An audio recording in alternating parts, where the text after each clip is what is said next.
Hello, welcome to the Tenement Museum. Welcome to the Mystics in Manhattan program. We are so glad you could join us for this special seasonal program. My name is Dolan. I'm with the Education Department, and I'm going to be presenting this program along with my good friend and colleague, Grace, also at the Education Department. We're super excited to be doing this program. It's one we both love. It's near and dear to us. And to be streaming live from the recreated Confino apartment in 97. Yes, and it's not just the two of us. There is another presence here tonight with us. Kat is in the chat. Like all of our programs, we want to hear from you throughout.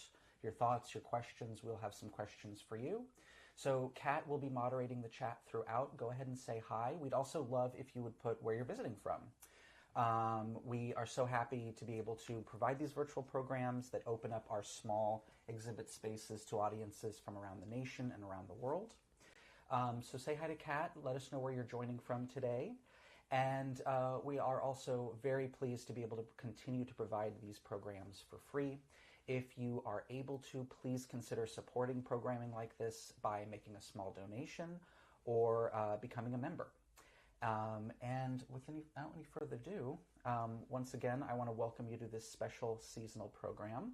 We are doing this program in honor of Halloween, and we are going to take the occasion to really explore the supernatural in everyday life. If you haven't been with the Tenement Museum before, we were founded in 1988 with the discovery of a nearly abandoned tenement that had sat largely empty and unused for over 50 years. So the objects and materials left behind, the building itself, really allowed us to tell a very different story about buildings like 97 Orchard, and more importantly, the people who lived here. So as Grace mentioned, we are in the recreated home of the Confino family. It is in the back of the first floor of 97 Orchard, and all of our tours explore the everyday realities of the actual immigrants, migrants, and refugees who found home in these tenements, who built communities and political movements, and who are really responsible for what we now today consider quintessentially American culture. And that goes for Halloween. So like so many of our foods, our festivals, all of our culture, it has immigrant connections. So Grace, I know this is something that you really enjoy speaking to. I do. So we'll talk about really the spread of the popularity of Halloween in the United States in a little bit. But as Dolan was forecasting, fortune-telling, it comes from different immigrant populations that came here, in particular really linked to Irish immigrants that were coming in large numbers in the mid-1800s. This really is typically linked to a Celtic festival called Samhain, which is Old Irish for summer's end. It was a pretty important day. It marked the end of harvest season and the beginning of the darker half of the year, right, as we go into the winter months. A lot of traditions really stemmed from that Celtic festival. This was a time when kind of the veil would be very much lifted or much thinner than it would be on different days, which meant that spirits or fairies, often called Ishi, were able to more easily pass into this world and were a lot more active. Now, the Ishi were both respected and feared, so part of the traditions are to appease the Ishi on this day when they're going to be around a lot more. Typically, you might appease them and kind of ask for protection from anything by leaving out food and drink, sometimes a portion of your crops, kind of with the hope that it would help protect the people and the livestock through the winter months. This was also a time that recently deceased souls were thought to be able to travel between worlds more easily. So families often would set out place settings at the dinner table for them or by the fireplace. Leave them some food too, right? Maybe say some prayers, light candles. After all of that, you can also have some fun and games. So there were lots of songs, verses, games and fun you might have, including divination, right? Telling your future. Typically it referred to either marriage or death. Very common objects used for this were nuts, apples, or different seeds, things that you can be able to find rather readily. And this was something that was pretty common practice, not just for Halloween for these populations, but even parts of Christmas celebrations and things like that. Another big part of the festival in modern Ireland is mumming and guising. So people putting on costumes, likely Gaelic in origin. The costumes at first were mostly to either imitate the Ishi or disguise yourself from the Ishi, I guess, depending on your relationship with them. You could go door to door, house to house, often reciting verses or singing songs, and I guess if your costume was good enough or your singing was good enough, getting some food in return. This practice, along with the tradition of pranking people on Halloween, spreads to England in the 20th century. And I mentioned the pranking because part of the trick or treat thing was very much a part of the practice of Halloween. Many of the people going door to door would be carrying turnips or sometimes beets that were carved out and used as lanterns for the people going around. Excellent. So yeah, sounds like so many elements of our modern celebration of this holiday were already there in one element or not, right? I know that there was this kind of attempt to Christianize the idea and turn it into All Hallows Eve rather than Samhain. Exactly. And part of that, actually, I was thinking about November 1st from some Christian traditions is All Hallows Day or All Souls Day. All Saints Day, pardon me, with November 2nd being All Souls Day. So All Hallows Eve, October 31st, becomes very much a part of it. And I was thinking earlier, one of our former residents, Josephine Baldizzi, remembered in particular on All Souls Day that her mother would put out a tray of sweets and food under the bed and tell her children, don't touch that, that's for your grandmother coming tonight. Right? So these practices playing out in many different cultures too. So kind of cross-culturally, this time being seen as a very special and mystical time of year. It gets to the United States later than we might expect, or it becomes kind of popularized in the United States later than we expect. Almanacs of American life in the 18th and 19th century make no reference to Halloween being celebrated at all. It seems to have been largely confined to immigrant populations in the latter half of the 19th century. We do see some reaction against it, right? There are many of these Irish populations in New England, which was still quite puritanical. So a lot of criticism of these practices. And we don't really get a scholarly study of Halloween until 1921. And I want to pull up an image real quick of this book and some of the visual culture around Halloween that we would start to see by the late 19-teens, early 1920s. So the book is called The Book of Halloween, and it's written by a really interesting woman, Ruth E. Kelly.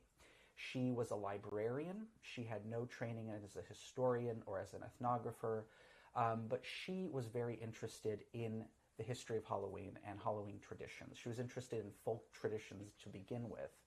And this was something that was largely ignored by academia at the time. And she, despite having no training, when she publishes this book at 26, it was widely praised for being a very thorough historical and ethnographic account. And I want to read a quote from the book that I always found really interesting. So she says, quote, "While the original customs of Halloween are being forgotten more and more across the sea, Americans have fostered them and are making this an occasion something like it must have been in the best days overseas. All Halloween customs in the United States are borrowed directly and adapted from those of other countries. All superstitions seem to have special value on Halloween." End quote. So again, it arrives in the United States and it is transformed, right, from the original immigrant traditions. Many things stay the same, but it becomes Americanized. And I love that that quote speaks to this almost repaganizing of the traditions. And it spreads quite rapidly. It becomes an occasion to just kind of throw all superstition, all spooky things much alike the Irish, the way we think of witches was popularized by Halloween, and it was adapted from a lot of German traditions, a lot of German images, would have been the contemporary immigrant populations with these early Irish communities. So we're going to take that idea of superstition as the rest of our program. As I mentioned, a lot of our programming involves re-examining, recreating forgotten elements of daily life for populations that are not always well preserved, not always acknowledged in historic archives. Very often this can be very concrete, very of this world, recreating the experience of lighting and cooking on a coal stove, or seeking work as a newly arriving immigrant, managing a budget. But we also see that everyday ideas of the otherworldly, the magical, what we might call superstition or supernatural beliefs, are deeply ingrained with these elements of daily life. So, Grace, wondering if you could just kind of talk a little bit more about how we deploy superstition in recreating these people's experiences and some of the elements that we've actually incorporated into our exhibits. Absolutely. And I want to say, while we're talking about superstition, that these are beliefs and practices that many people still believe in or do today. So with that, to treat them respectfully and with thoughtful empathy as we discuss some of the history of it, but also modern day versions of it, right? And it's funny you're mentioning lighting the stove, because another popular Celtic tradition was to have special bonfires to use the flames, smoke, and ash for protection and cleansing spaces, but also for protection against witches, right? Which is going to be more of a cross-cultural kind of way to think about them. Superstition usually has to do with luck or good fortune, or protection. Those are probably the two most common forms of superstition. It implies some belief in magic or the supernatural or otherworldly, but especially for the people that we talk about at this museum, when we're really looking at more their daily lives or daily practices, these things often aren't well documented or studied or explored outside of oral histories. For many of the tenants living here, concerns about their livelihood, about their homes, their families they have left, are going to have kind of an oversized part of their daily life, which gives it a really fertile soil for superstition to grow. So I have a question for you. Please feel free to put your answers into the chat, because I find it very interesting. What is a superstition that you have or grew up with? Yeah, and I can tell you one of mine that I was thinking of earlier. It is the tossing the salt behind your shoulder if you spill it. I did it, all the time as a kid. I was very fearful that I was going to cause bad luck. So even today as an adult, I still just automatically, without even thinking about it, will toss spilled salt behind my shoulder. Which is a problem, because I'm a pretty messy cook, actually, so I'm spilling a lot of salt. Yeah, superstitions can be that kind of action, like a physical action. One that I was thinking about earlier today was growing up, that if you're walking holding hands with someone and for some reason you have to let go because someone's walking by you or there's like a signpost in the way, you say bread and butter before rejoining hands on the other side.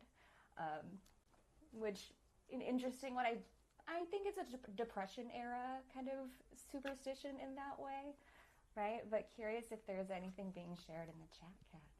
We've got Sherry saying, don't put hats on beds. Oh, interesting. Don't put hats on beds.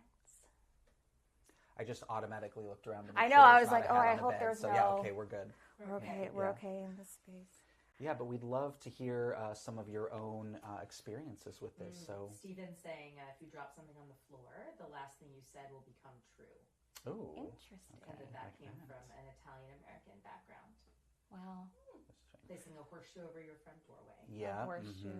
Well, and speaking of that, right, another form it takes are sometimes having protective objects or amulets, right? So for some of our families, some of our apartments, we have anecdotes, garlic being hung on a baby's crib, for example, for protection. This comes up a lot with Italian immigrant families, but also Sephardic Jewish families. There's kind of an overlap, which is always very interesting.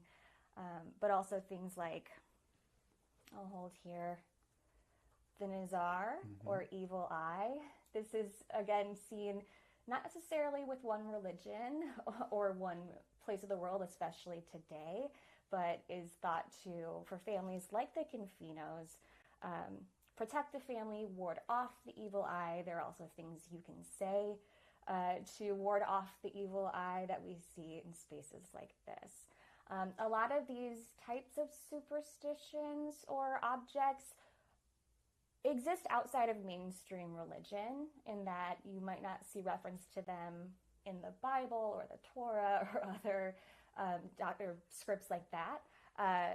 They're seen outside of the mainstream of science as well, right? They're kind of the ritualistic things we can do to offer an additional support. Right, and it's interesting to me that you say that, because even though a lot of them might be not officially sanctioned by Orthodox religion, they're very much structured by religious belief, right? Exactly. Another object that I want to show is the St. Bridget's Cross, which, if you come to 97 Orchard, to Bridget and Joseph Moore's apartment, is hanging above the front door. This is very much a religious object in that it's for St. Bridget, right? But again, not necessarily coming from the Old or New Testament. Many families put this up for protection, and then it also becomes associated with different practices around religious holidays, like burning them at a certain point in the year, using the ashes for Ash Wednesday, and then making a new one for the upcoming year. Right, and I love how St. Bridget's Cross in particular is about St. Bridget, right, the patron saint of women, but it's also meant to protect your house from evil spirits that are very much not sanctioned by Catholic beliefs necessarily. Yeah. Especially for women like Bridget Moore, who was an Irish immigrant in the 1860s, where before coming to the United States, if you moved homes in Ireland, you wanted to take the last embers of your hearth fire with you. You might not be able to do that if you're coming to a brand new country in the 1860s. So what are the other ways that we can continue the protection aspects, especially surrounding home and family? Yeah, and definitely if you visited 97 Orchard Street, just walking up one flight of stairs or down a hallway, you've probably seen the most common version of these protective objects. And I would want you to say a little bit more about that. Yeah, so we found in the building so many mezuzahs, the door frames and door jambs into so many spaces. This, again, not necessarily from the Torah, but very much associated with many Jewish traditions. Inside is a small scroll, a prayer, protecting the home. It often is considered kind of bad luck to take one down, and this was seen even with non-Jewish residents who moved into the building after. I was going to say, one of my favorite things about finding all these mezuzahs, and there's multiple ones, they're painted over in some cases, but when Catholic families or Buddhist families move into these old neighborhoods that are covered in these old mezuzahs, they are not Jewish. They might not know exactly what that means or signifies, but they know it's a protective amulet. They know it has a religious logic to it, so they don't take it down, regardless of their religious beliefs. And that's another thing I find so interesting about these superstitious beliefs and practices and traditions, because they exist outside of the mainstream of culture or like the authorities of culture. They're the first things that are grabbed up by other cultures, right? We can think of the Rogoshevsky family, a Jewish Lithuanian family who had an icon of a Catholic saint in their home, because they were friends with the Italian neighbors. Another great story that we like to tell, speaking of mezuzahs, Ramonita Saez, a Puerto Rican Catholic woman, very, very Catholic according to her family, she even kept one of the mezuzahs she found in the building that she lived in for almost 50 years in her purse, right? So she took that part of her home, her building, and its story with her at all times to constantly be protective. Another thing I find interesting about this apartment in particular is that we also see there's not a universal agreement necessarily on how you're supposed to have a mezuzah, right? So for the Confinos, for example, a Sephardic Jewish family, For them, coming from the Ottoman Turkish Empire, it was tradition to have it vertical, which might have looked strange to their primarily Ashkenazi neighbors who have it on the diagonal. Mm-hmm. So again, just a very, very important part of everyday life, not separate spheres necessarily. Mm-hmm. But we're going to switch gears. We're going to look at some of our items, a surprising find as we excavated 97 Orchard, that speak to the fortune-telling business of one of our former residents. And that find in and of itself really allowed us to understand just how common, not only in everyday life and practice, but also as a way to make money as a newly arrived immigrant, that these beliefs could serve as. Absolutely. So I want to talk about Dora Meltzer. I believe the first handbill that we found of hers was one of our founders, Anita Jacobson, had a desk set up in the first floor in the front of this building. It fell through a floorboard, and we found a handbill advertising the services of a fortune teller and palm reader named Dora Meltzer. In 1933, you'll see in a moment some images when we were doing a big renovation project in the first floor and staircase of 97 Orchard. 93, what did I say? 33. 1993, thank you. We found a ton more of these handbills under the floorboards. There is little that's concretely known about Professor Dora Meltzer, but maybe we can see in a moment. We get a lot of clues just from her handbill itself. So one side is in Yiddish, so a very common language spoken at the turn of the century in the Lower East Side. The other is in English. And as we look at it, there's a lot of interesting, I find, language. She calls herself, unexcelled and an expert in matters, not just about your future, but also lawsuits, love, right? All of these other things. She lists an apartment on the first floor of this building as where she's working out of. And her hours are all day, right? She's open all day, every day. Come to Dora to get whatever advice it is that you're seeking, right? We don't know exactly who she was. We have two kind of working theories, one being Bessie Meltzer. So we see immigrants Hyman and Bessie Meltzer listed not only on a couple city directories in 1903 and 1904, but also the New York State Census of 1905. They're living in 97 Orchard. Perhaps this is Dora Meltzer, using a stage name, Professor Dora, and working out of her own apartment, although the census says it's housework. Mm-hmm. Another theory, perhaps, of who the Dora Meltzer was, we see another record for a Dora Meltzer living at 42 Delancey Street. Her husband Philip and her children live there. It also says she's doing housework, right? So maybe not documenting whoever this was. It could be that this is Dora Meltzer using a relative's apartment in 97 for her operations for whatever reason, right? And this is a photograph of that Dora Meltzer.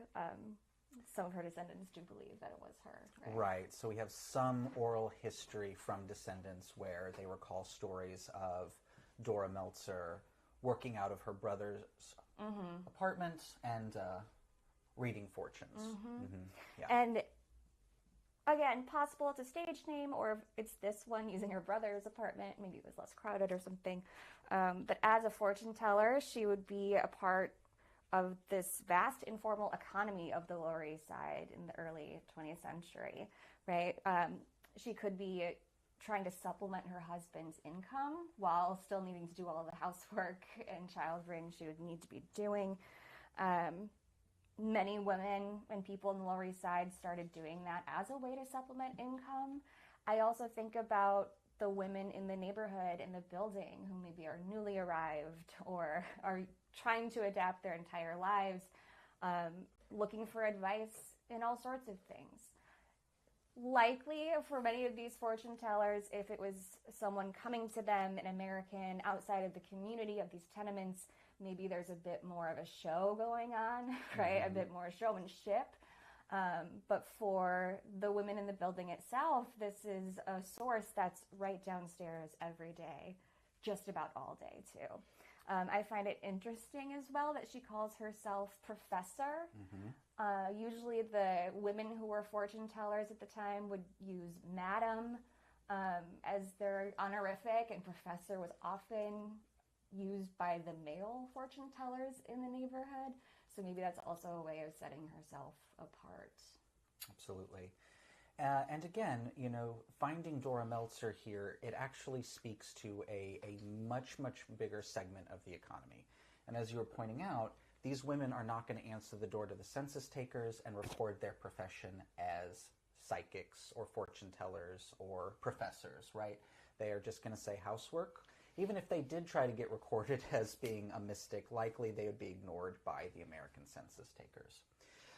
So there begins to be a little bit of a moral panic at how common these businesses are in the Lower East Side.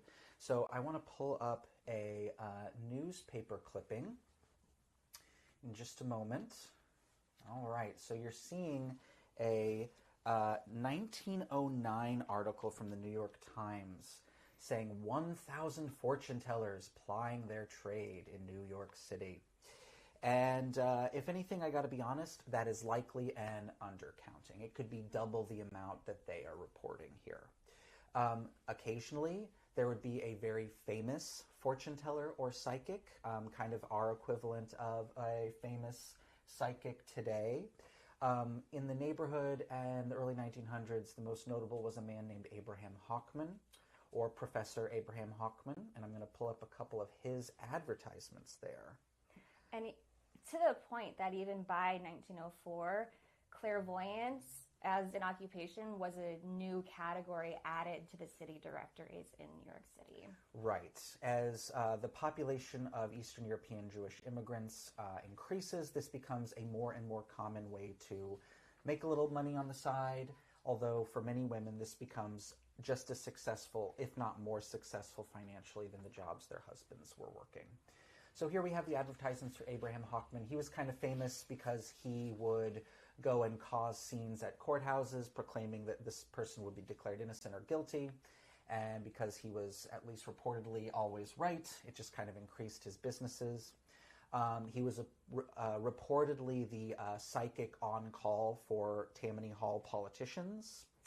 And he made some money outside the neighborhood by selling his own fortune-telling techniques and products and doing lectures and tours around the country. But again, he's very much the exception to the rule. By and large, the majority of the fortune tellers are people like Dora Meltzer. And I'm going to read a quote from this article that describes the experience of the reporter going and visiting a few of these. And you're going to get a sense more of their own personal bias of the American press than maybe what was necessarily true, right? Quote, "The more wretched and sordid the entrance to the gloomy tenement, the more likely one is to find such a sign. The seeress or prophet is likely to be living on some upper floor to which the visitor must find his way boldly through dark and dirty halls and up rickety staircases," end quote. So again, there is this panic over how common fortune-telling is in the American press. They are using it to kind of present this growing immigrant population as backwards, as superstitious, or present the fortune-tellers themselves as con men preying off their own community. Interestingly enough, there was, in terms of the writing within the community, kind of a similar bias, right? This is a wide spectrum of political and religious traditions that would have made up the community and the neighborhood. But we see a lot of traditional rabbis and religious scholars are criticizing how common fortune-telling is becoming in the Lower East Side, even making references to witchcraft in the Talmud to kind of dissuade people from doing this. On the other side of the spectrum, we have really hardcore radical leftist groups in the neighborhood who, like the Americans, are seeing it as overly superstitious and, not modern and scientific. And it is being transformed as the way the tradition would have, been a part of daily life in the United States, because it's making a lot of money, right? where many people are coming from, you might have a person or two in your town or village that you know you can go to for a service, right? They seem to have the gift. They come from a long line of women who are fortune tellers. And so you might make use of their services every now and then for big life events. Maybe you provide them some food, maybe a little money. But in the United States, it's become a really big part of the economy, right? You saw 15 cents per reading that Dora was charging. That's, a meal that that's the amount you might pay for a meal for your family in the early 1900s. Some articles said that a fortune teller on the Lower East Side could earn about $10 a day. Right. And again, think about these women starting this business as a way to supplement their husband's income, and their husband is making in a week what they're making in a day. So there are some other opinions, though. I'm going to read another quote from that article to provide a little bit of a dissenting voice. Now, of course, her customers, if they were interviewed, would be the more important dissenting voice. But, quote, "It has been pointed out by settlement workers and other families familiar with East Side conditions that the prophets are not always a menace and that in many cases they are a power for good in their particular communities. Since they know their people and the conditions about them, they are in a position to give much sound advice." It goes on to say that they are actually inhabiting the traditional roles of healers and priests and physicians to their regular customers. So we might get the occasional Abraham Hawkman who breaks into the celebrity scene, but most women, their customers are the women who live in the building and block around them. It's hyper-local. They're not advertising other than maybe handbills that they pass out, so they leave very little record of their time and their role in the community. But you've already alluded to, right? You are in an immigrant context, you are struggling to make ends meet, you're being criticized by the Americans for being backwards and un-American, and you can come down to Dora Meltzer, a woman who you've built a relationship with, have a cup of tea, talk over your problems, the bad dream you had about your brother still in Poland, the anxiety you're feeling about this new job that your husband is starting. You just found out you're pregnant and you're nervous. All of these things you can talk to, and this woman who is culturally and religiously sensitive to your needs, she is going to provide you advice. All right, so we pay a lot of money for those services today. We just call it therapy, right? Life coach. Yeah, life coaching. So again, we do get a sense of actual people who are familiar with this neighborhood. They understand the important cultural role that these women play, especially to the community of women.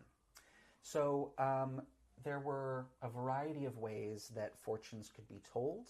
I'm going to pause and I'm going to play a video. This is an interview with Lana Dubin, who will introduce herself. But she's going to share some of the rarely seen collection items that speak to different ways that either women like Dora Meltzer or even just women who were interested in fortune telling on their own could have divined the future. Hi, I'm Lana Dubin, the collections manager here at the Tenement Museum. I've selected some items from our archaeology collection that were in collection storage that are related to today's program.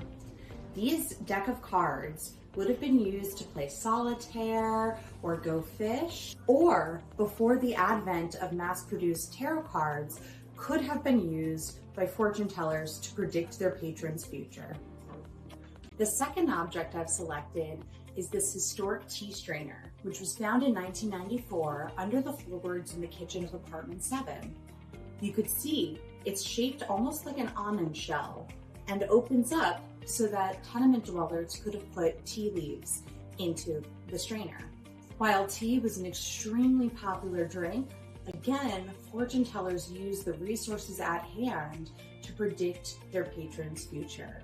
So this could have potentially been used in the process of a fortune reading over tea service. All right. Thanks, Lana. And I always love it when we get to use collection items that, rarely ever get brought out. So very fun.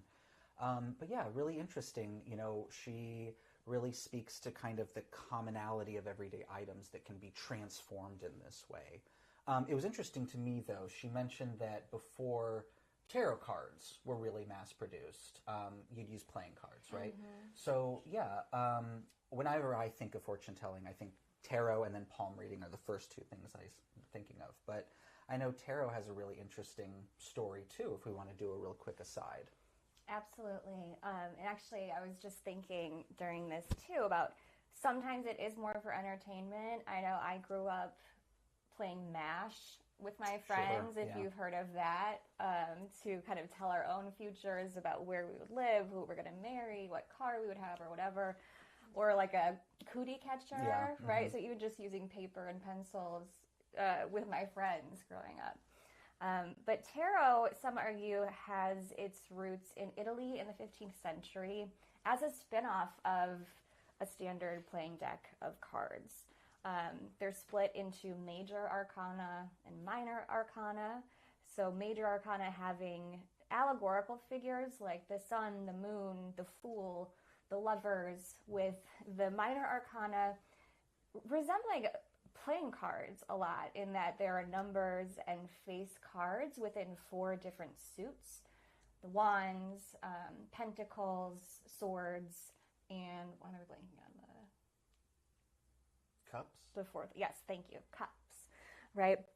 But I want to show you an image of a woman who really is a fascinating person who was best known for illustrating the Rider-Waite tarot deck, which became the most standard and is still the most widely used tarot deck today.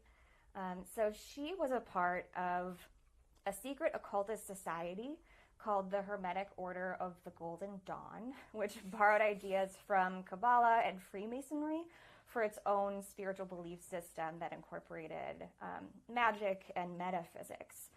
She was born in London to American parents, spent a lot of her time in Jamaica when she was growing up, and really styled herself often in a West Indies fashion, leading to some conflicting reports if she was biracial. She later moves to Brooklyn and attends Pratt, specifically for art and things like that. She, for many, is also kind of cast as a queer icon because she shared a home with a female companion and business partner named Nora Lake. So really lifting a voice of another community we don't often hear from. While prior tarot decks were less pictorial, Smith's deck, we can see some examples, are really filled with flesh imagery that makes it stand out. That were also ways to make interpretation of that card easier for a tarot card reader, right? It's a lot more accessible. She made up the images for the 78 different cards in the tarot deck in her own studio in London, using watercolor and ink, and again, this really vivid imagery. Although, for all of her efforts, she only received a small fee, not the copyright, right? Some other historians and scholars assert that tarot might have some roots in the mystical practices of Kabbalah, even comparing the 22 major arcana cards to the 22 letters in the Hebrew alphabet, arguing you could use numerology with that to interpret the cards as well. But in a moment, I know we're going to talk a bit more about some other fortune-telling practices within Jewish communities. So Dolan, do you want to take us there? Absolutely, yeah. And you set me up well, in terms of just like a mystical tradition, Kabbalah is the most important thing. And right, there's these traditions of divination, numerology, astrology in general, even in most traditions of Judaism is okay. Where it gets a little fuzzy is trying to do something to change the future, right? To enact your will on the future. So there were a variety of pamphlets, there were a variety of oral traditions passed on that have to do with adapting these numerological and astrological traditions to some kind of physical form of fortune telling. Lana mentioned the tea leaf reading. I think that's probably going to be more common with your regular customers. Just have them drink a cup of tea as they talk to you, let them get calm and relaxed, and then you can consult the leaves before moving on to other fortune-telling forms. Cards have always been popular. You just adapt different systems to the meanings of the cards. Even these cards, which have movie stars from the 19-teens, could have been used. I do really enjoy this deck. And a very common adaptation was some form of geomancy, which is like the tossing of stones. You throw it into a plate, a bowl, a bucket of water, some sand, and depending on either the patterns that they make or their relation to each other, you can consult these, astrological and numerological models. But yeah, speaking of tea, all right, we have a very specific coffee set, and I know there's a major demographic shift that happens from about 1910 into the 1920s. In the 1920 census, about half of our building's population were actually Sephardic Jewish immigrants, right? There's a huge movement of Sephardic Jewish immigrants from the Middle East, North Africa, and Mediterranean after the fall of the Ottoman Empire. And they are going to bring some very specific fortune-telling practices that I know you know a lot about. Absolutely. You just made me remember about like geomancy. If you're like tossing something on the ground to interpret. In Iceland, it's the ankle bones of sheep. Mm-hmm. So we also see maybe some bones or different objects used for that as well. But I want to read a quote from a memoir called The Fortune Teller's Kiss. This was written by a Sephardic woman who lived in the Bronx, talking about some of their fortune-telling rituals as it related to Turkish coffee. The recipe for destiny began with 3 heaping teaspoons of the fine pulverized grind to each small cup of water. I've seen my uncles come to fisticuffs over this recipe, whether or not to use equal amounts of sugar to the coffee before boiling it. All agreed it had to be boiled 3 times, taken off, and then put back on the flame. Why 3? It just had to be, Dad said. Individual cups were then heated with boiling water, and some of the coffee foam was spooned into each one before filling. So from a Turkish coffee pot or librik like this. It was bitter tasting, even watered down and sugared, but you got used to it. Guests either loved kava turco or pretended to, scared not to drink it. After the proper amount of time and conversation, the remaining liquid in your cup was swished around, the cup was turned upside down, and your hands placed crisscrossed on top of it so that the cup could leach your spirit, one of the first steps in retrieving a damaged soul. Then, when the fortune teller was ready, she announced, "Caves de alegria," a prayer for happy news, right?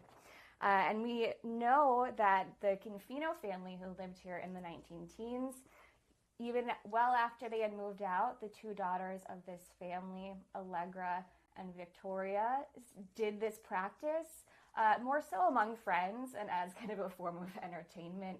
But this was a very long-lasting thing they likely learned from their mother and other female relatives in their home in the Ottoman Turkish Empire. There were other associations, in particular with Sephardic fortune tellers, in part because of their seemingly mystic appearance or cultural items they might have in their homes.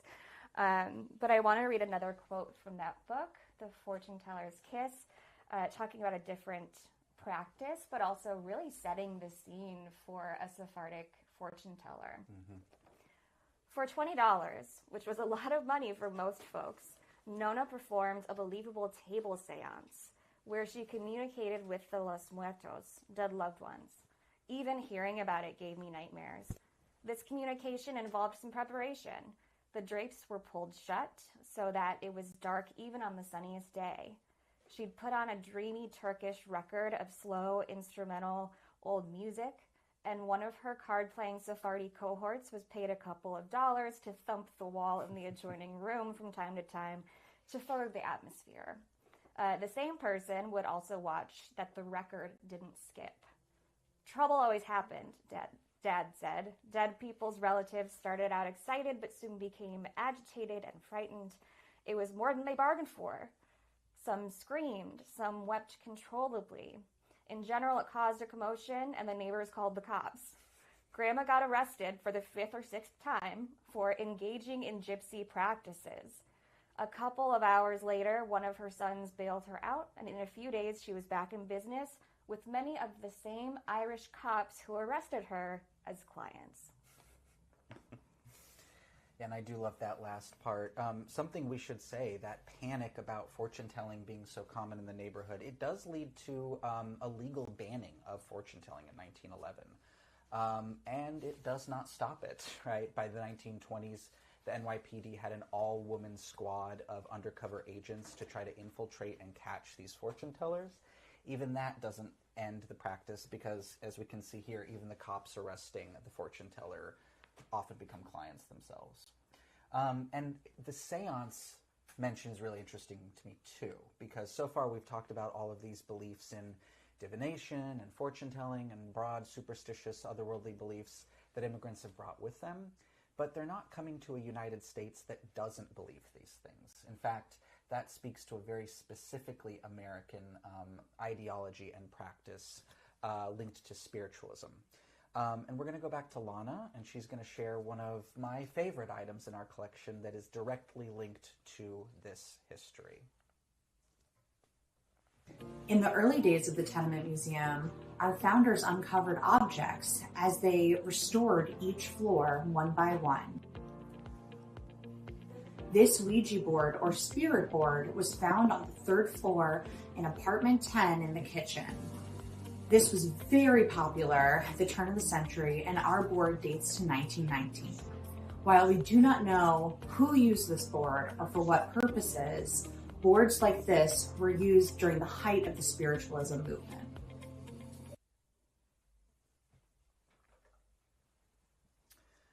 Okay, speaking of superstitions I was raised with, my parents were very specific never to mess with Ouija boards. So yeah, beautiful board. It's one of the original fold Ouija boards.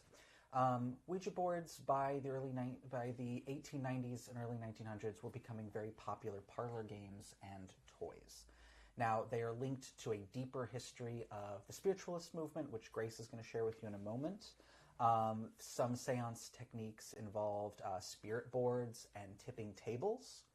And, these kind of gradually evolved into this commercial product. And it was patented in 1891, the kind that we are all familiar with, the design with the planchette and the letters arranged in these semicircular arcs. William Fuld, an employee of the original manufacturer, a man named Bond, he buys it pretty quickly, and it's actually going to be in their name from the 1890s into the 1960s when it's sold to Parker Brothers, and it is still a very popular mass-produced toy as well.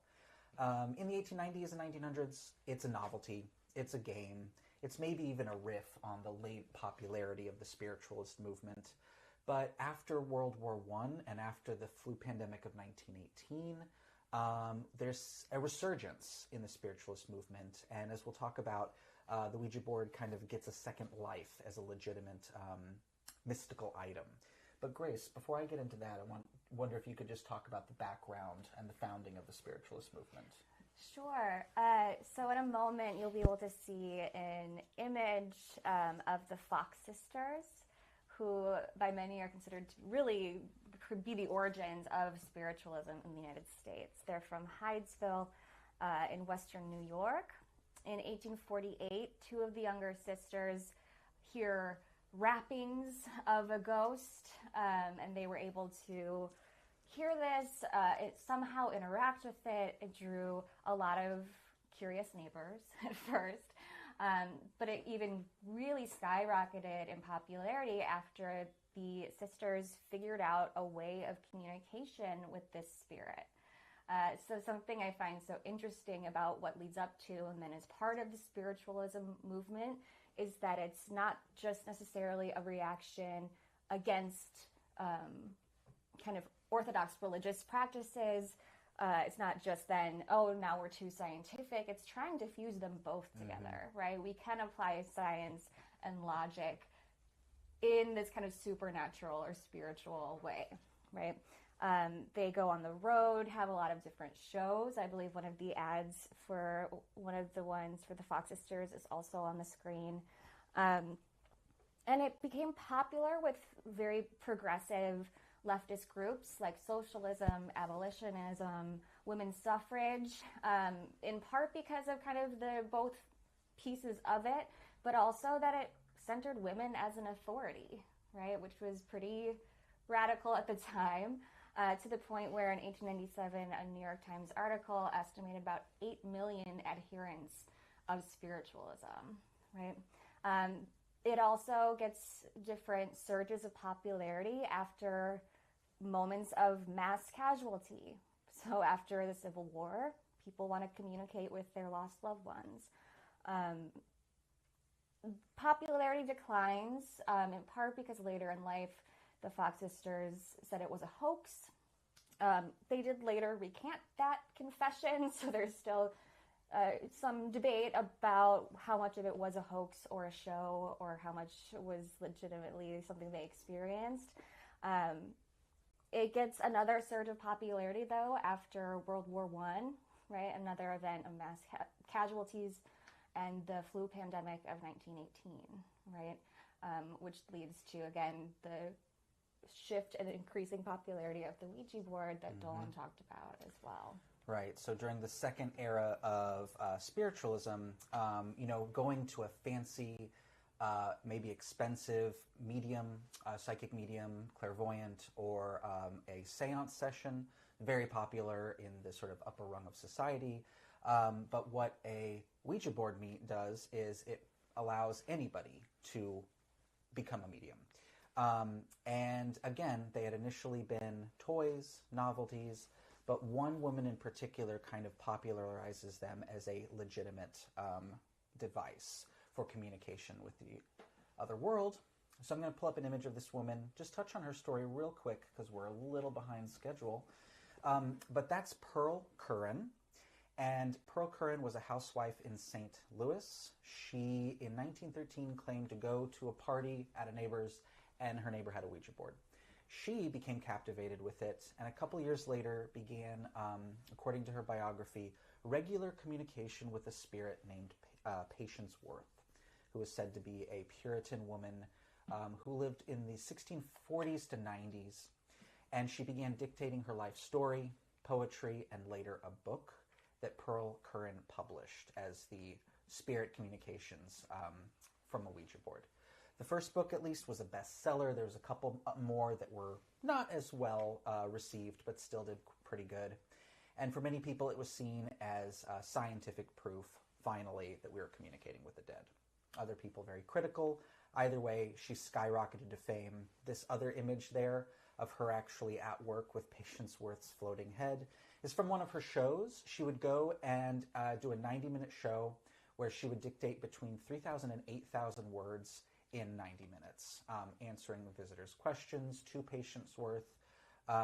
She even will go so far as to claim that Patience Worth advises her to adopt a daughter, which she does, and she names Patience Worth Wee, and is raised according to the supposedly puritanical parental standards of Patience Worth. By the 1930s, she's kind of fallen out of popularity, but she continues to insist on the validity of her claims until 1937. Her daughter doesn't live too much longer after her. She will say that Patience Worth was like another figure in her life. And she also has a very strange end, which kind of continues to make this story a bit mysterious to a lot of people. She's very young. I believe she's 19 or 20, and she claims, I've just had a vision and I will be dead within a year. And she was. And nobody could really explain it. So, again, very interesting figure. I think this is kind of sad. If you Google Pearl Curran, she does not have a Wikipedia article, but Patience Worth does. So yeah, even this woman who, at the very least was a very skilled performer and writer, her name isn't preserved, but her ghostly character or friend is. And so what's interesting to me about that too is that is a legitimate belief in the otherworldly, but also pop culture, also entertainment. And that continues to structure how our beliefs in the otherworld change and evolve. So we want to spend about 5 minutes on a Q&A session, and just to kind of give you guys time to think of some questions and ask them. I just want to end with something that the residents of our building might have enjoyed as an entertainment. Who doesn't love a good ghost story in or after Halloween? But the Dybbuk is the most critically and commercially successful play of the Yiddish theater. It was created by a queer writer, S. Ansky, who did a 2-year ethnological survey of the Pale of Settlement, collecting folk tales in a community that was being pulled apart by displacement and by pogroms. So his writings is a very important source on how Jewish immigrants across Eastern Europe saw life, death, the other world, ghosts and spirits. And the Dybbuk is a kind of spirit, the dead person who clings to life or clings to someone. It debuts in New York in 1921.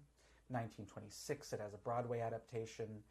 It's wildly popular within and outside the Yiddish-speaking audience.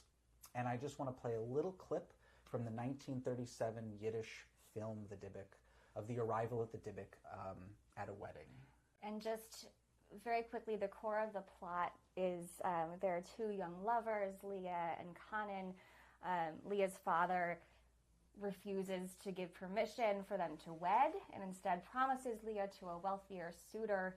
Conan tries to invoke some Kabbalistic mystical practices to change his fate, and it winds up killing him. He then becomes a Dybbuk, so this spirit that possesses Leah. A rabbi is called in to expel the Dybbuk, which he does successfully at the wedding between Leah and this other suitor. However, Leah also then dies to join her love in the afterlife. So this scene is of the wedding dance when the Dybbuk arrives. Yeah, and just wanted to ask, are we getting any questions for the Q&A? All right, why don't we answer those, and then as our final outro, we'll get to the video. It is a very lovely way to end the program. Okay, yeah, any questions? Great. So there have been a lot of good questions throughout and a lot of good connections of people who have memories of Ouija boards. I think I'll share Richard's question. Just if you could reflect a bit on like what the major religions' position were on fortune telling, if they had one. And also from JT, any suggested reading you have on this topic? Yes. So The Jewish Dark Continent is a book about S. Ansky's work collecting these folk stories, and it's really, really wonderful. Also, what you pulled from The Fortune Teller's Kiss, yeah, invaluable primary source on someone who actually had a family member doing these things. Yeah, in terms of the major religions' stances, technically it's against, but there seems to be a lot of flexibility. Yeah, I think in this neighborhood, it really depended on the rabbi, the personal stance that they would take, and what advice they would give. Yeah. Or whether it was viewed as more witchcraft or faith healing, or what rituals, like even incense burning, in different centuries and different cultures might be seen as darker than in others.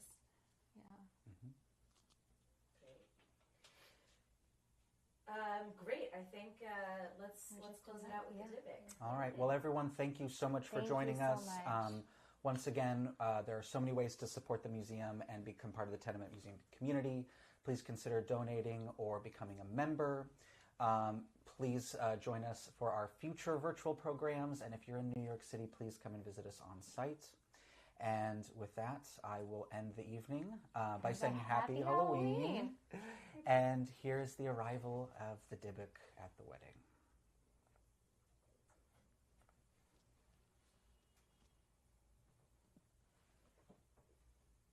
Dus Lenschener Mensch ist ja Teutentanz geglichen.